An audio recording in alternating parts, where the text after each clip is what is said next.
intent has to be in by February 15th, which is why we're asking to have the signed one by February 12th. That once that's done, then we have to go and present in April. So this is a staged grant process in this one. And the money comes out in May, is awarded in May. So this is the very first phase. We would need this letter signed by the 12th.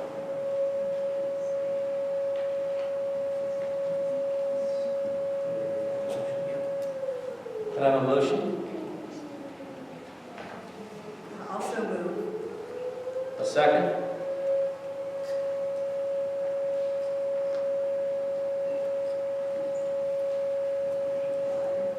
I'll second it. Any questions?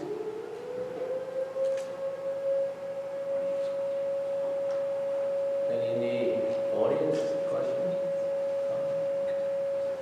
Ready for a vote? Aye. Aye. Aye.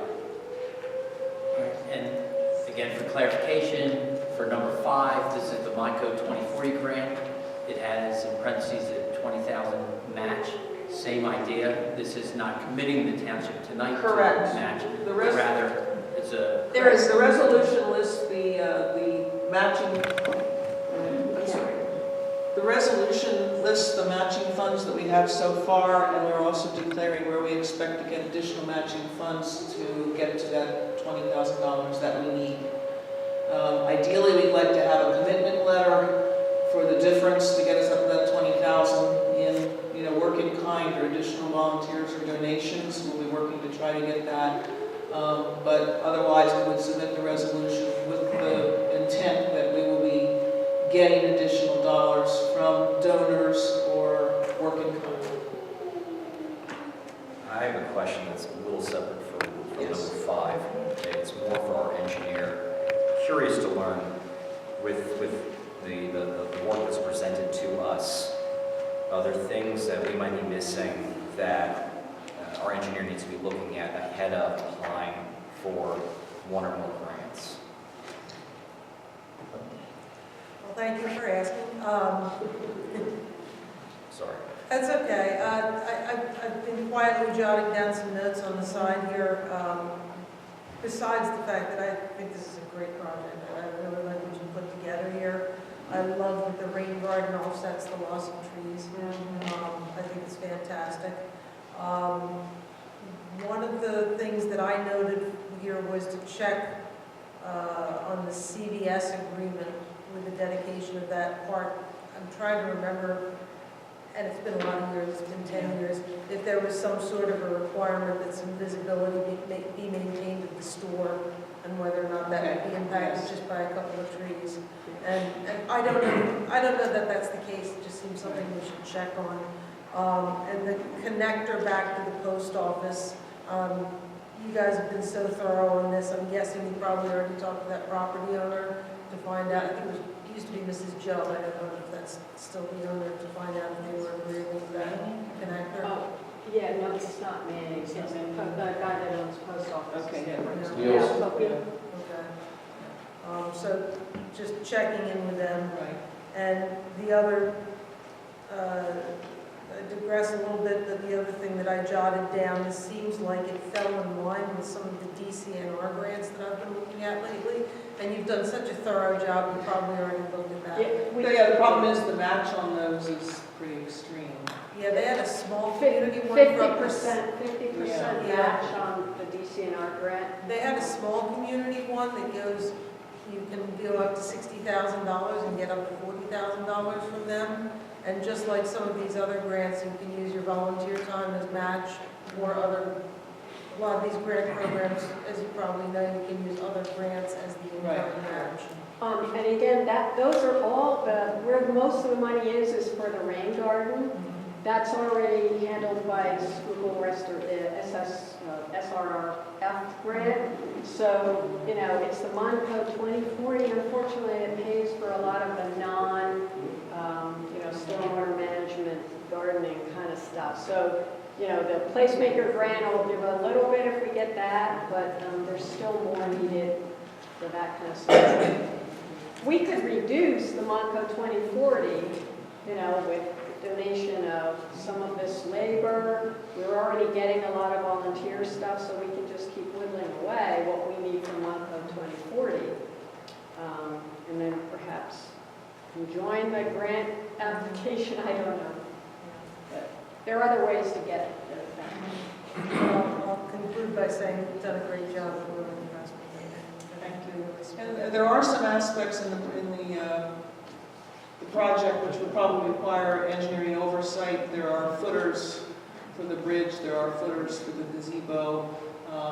We had an email exchange. We were looking at putting an overflow, a short riser in the rain garden for overflow that would be connected to the existing stormwater drain that runs pretty much underneath where the rain garden is, which is probably a permit to point source outfall, so it's a permit issue there. So We were thinking of working with Think Green for that. right, they can do some of that. There may be economies if we have. I'll do it.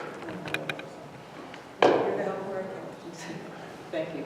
All right, so this would be a motion to approve the resolution for the Monco 2040 grant.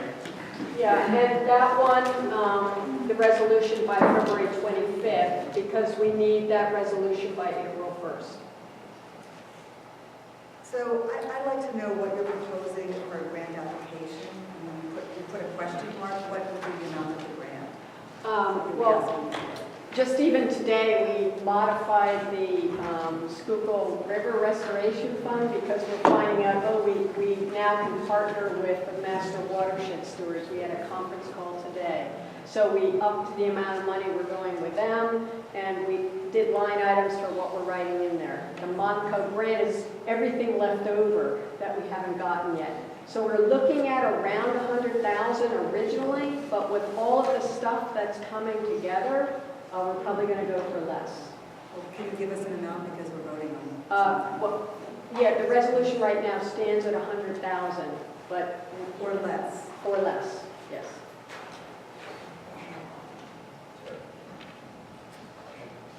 Yes. I would just ask to see if we could have more time to discuss it, as I said.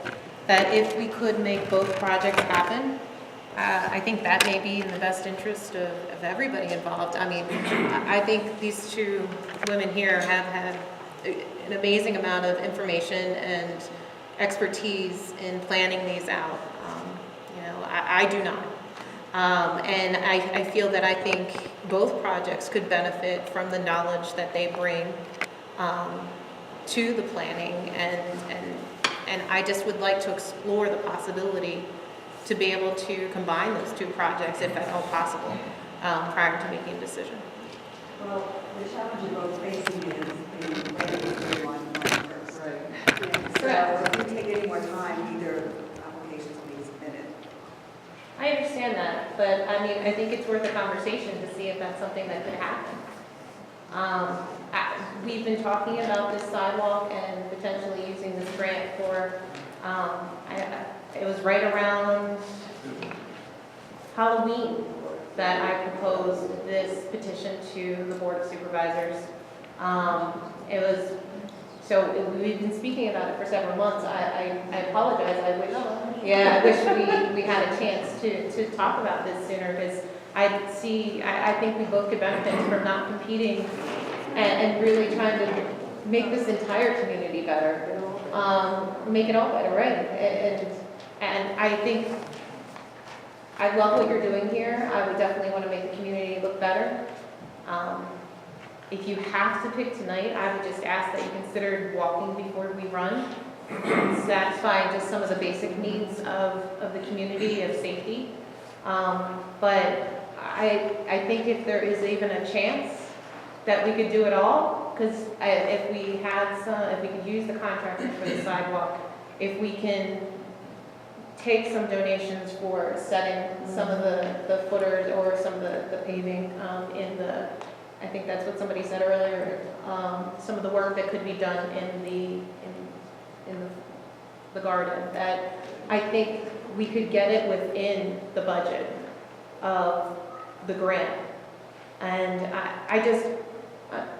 the fact that there's a possibility that I'm hearing from both of you, that, I mean, obviously, you've read a lot about this, I've read over the 2040, but that doesn't make me an expert in the field. And I think if we could at least have the conversation to see, could we make both of these happen and consider the walkability of the community, the safety, it does speak to public safety, that if we could add that, it's not that it's that far from each other.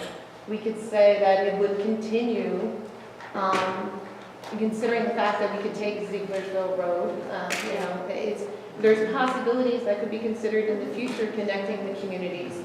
The townhouse community has a lot of people, and if you're talking about kids and bringing them and teaching them that environment and bringing the Boy Scout troops in, that's where they live. It's not that we're throwing the sidewalk out, just so you understand. That's why I brought up, if one or the other doesn't get it, can we do the sidewalk yet through the contract of the construction? I think the challenge is, we have a deadline of March 1st, and of course, we'd like both of them to get funded, but any delay will mean both of them will miss the deadline, no projects. I think what Terry is saying is, if both of you put your submissions in, and Laura Frederick unfortunately has had a really poor record, we've never had a grant, so we'd like to get some that we money. did. Have we ever done? I believe it was where No, we've never done a 2040 grant. Okay. No. So, two's better than one. If one of you can get the money, we'll figure out, hopefully, we can try to figure out what to do for the other. Again, no promises, but they're both good projects, and it would be a shame not to have an I believe we opportunity to did get it, some money. actually. We did get a 24 grant for the trail work that was done. For some water work, wasn't there?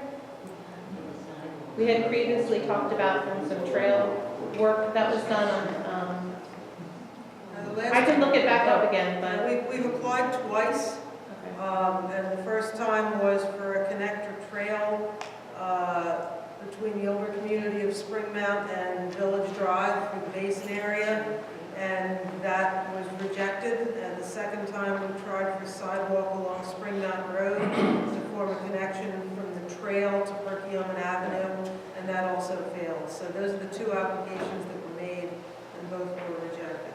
Okay. Or not, I shouldn't say rejected, but not awarded. Yeah, and I remember the one in particular, the reason we didn't get it is because the homeowners had not agreed, so that's why it's really key. That's why we had this lengthy discussion. If we have a homeowner who doesn't agree, there's really no point, because that didn't get the award. I'm just a little disappointed because we have been talking about it for a while. I think we could have teamed up together and we could have came together with a prepared plan tonight. Well, if we want to wait another year, otherwise the deadline is March 1st. I understand that, but I mean, if we submit this and we can incorporate a sidewalk, I mean, I don't understand what. I think something will work out here. Okay. Let's see what comes up, okay? Thank you. All right, we're back on number 5. Yeah, I have another question, sorry. I know. So my thought process is, let's just say that particularly for this project, if the Monco 2040 grant is not awarded, again, particularly for this project, that, again, I'm really pushing a phased approach, because the money would not be, this amount of money would not be It would in have to the be phased budget. if we don't get them on. Correct. I want to make this very clear. So this would definitely be a phased project. If this, We totally understand. This is our optimal plan, assuming we get the grants, that we think we have a good shot at getting. This is our best case plan. And of course, we can move some of those phases to other timeframes.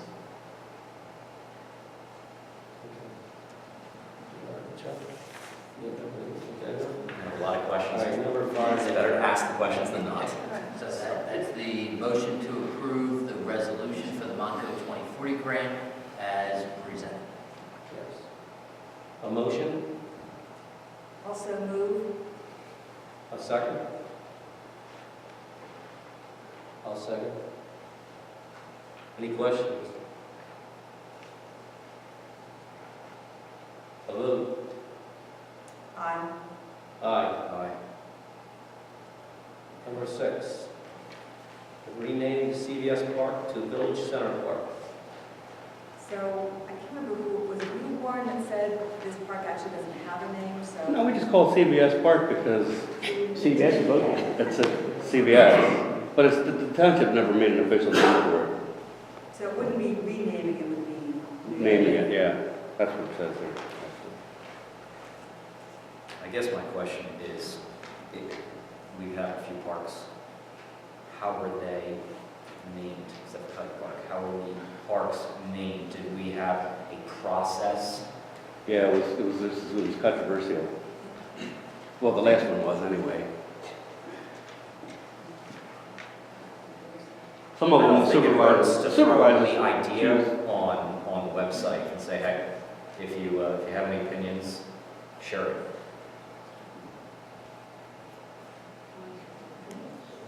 Yes. Quickly, most of them were named for a specific The person. bill, they- Bill number 107 Royal Road.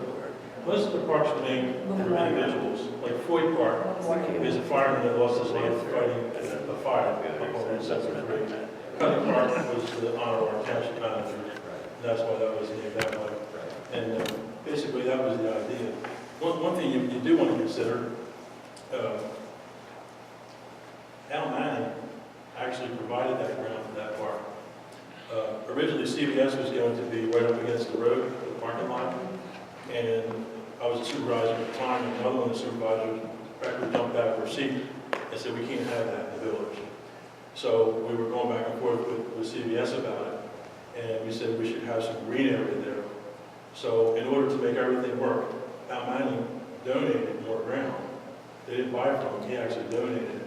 So it's also something to consider, although you're trying to do a concept thing here, so I think it makes sense to go with that. But that's just how the parks were named at this point, except for Miller Park. I think it was Mr. Miller with the Colonial, and that was his name as well.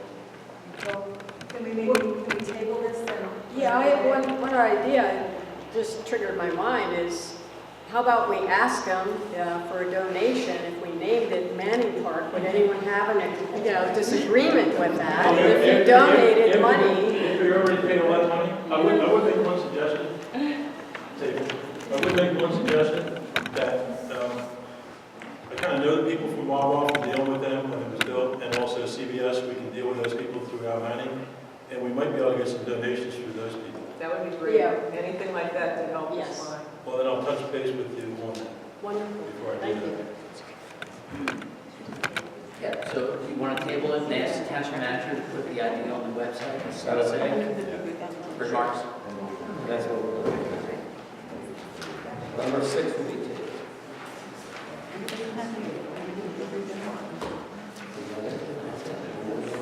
We really thank you.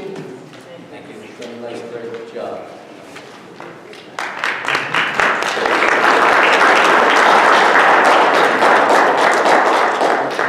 Move on to the solicitor. All right, so I have 2 items. I was requested to prepare a resolution regarding establishing a policy for attendance for the boards and commissions. I prepared that, I circulated it to the board. This addresses attendance for members of those various boards and commissions that are appointed. In essence, it establishes the policy that any member who is appointed who misses 3 or more consecutive meetings the board should report that, board or commission should report that to the board of supervisors, and then once the board of supervisors receives that report, it can take action as it deems appropriate, including removing that person from the board or commission.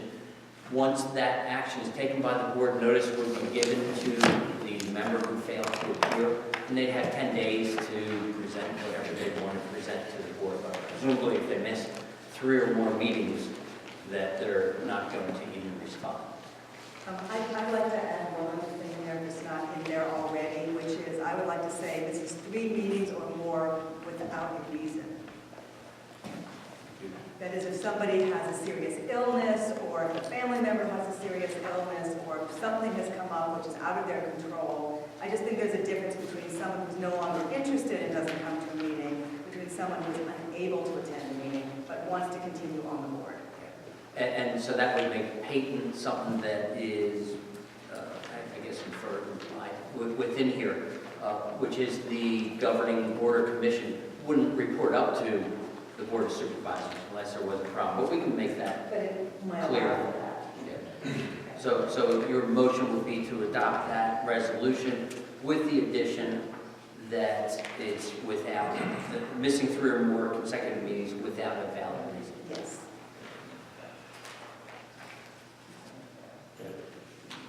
Have a second? Second.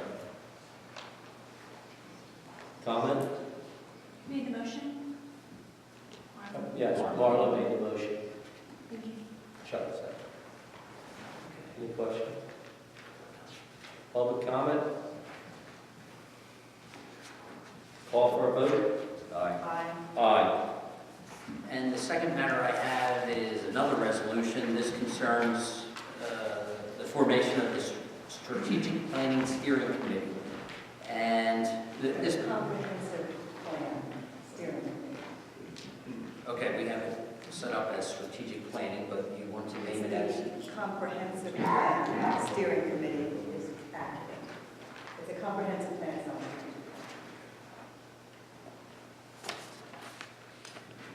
All right, so we'll make that change by way of explanation.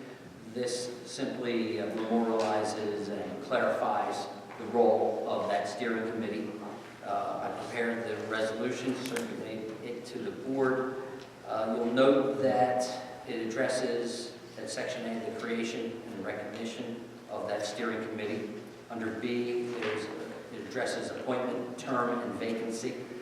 I set it up as a board of 6 because that's what appears to be in existence at the moment.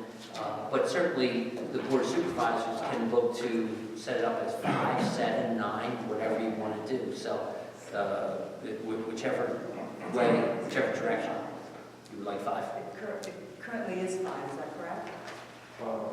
The steering, I see some planning commission people. The steering committee is currently 5 members, is that correct, or is it 6? It's 6 and 7. 3, 4, 5. That's correct. And then Julia is a consultant. She's our county planner. So she's more a consultant than a member. She's not a member. All right, so is the board in agreement with 5 or some other number? I think 7 is ideal. I think 7 provides greater input, greater voices. We said from the very beginning that we wanted a very open, transparent process where we had businesses, residents, and other individuals in the community to make their voices. And although I applaud, I think these are good people that are sitting on it, and I think they should remain on it, I think a couple more voices from throughout the community would bring some more wealth and knowledge to the steering committee. Well, just to clarify, the purpose of the steering committee is not to create the comprehensive plan. It's merely to move the process. They're merely an administrative body. So I think those people you're referring to would be better served on the task forces. I think they should be on the task forces, but additionally, the Board of Supervisors never interviewed any of these individuals. I think we need to have 2 more people to have greater transparency and greater opportunities for people to voice their opinion in this process.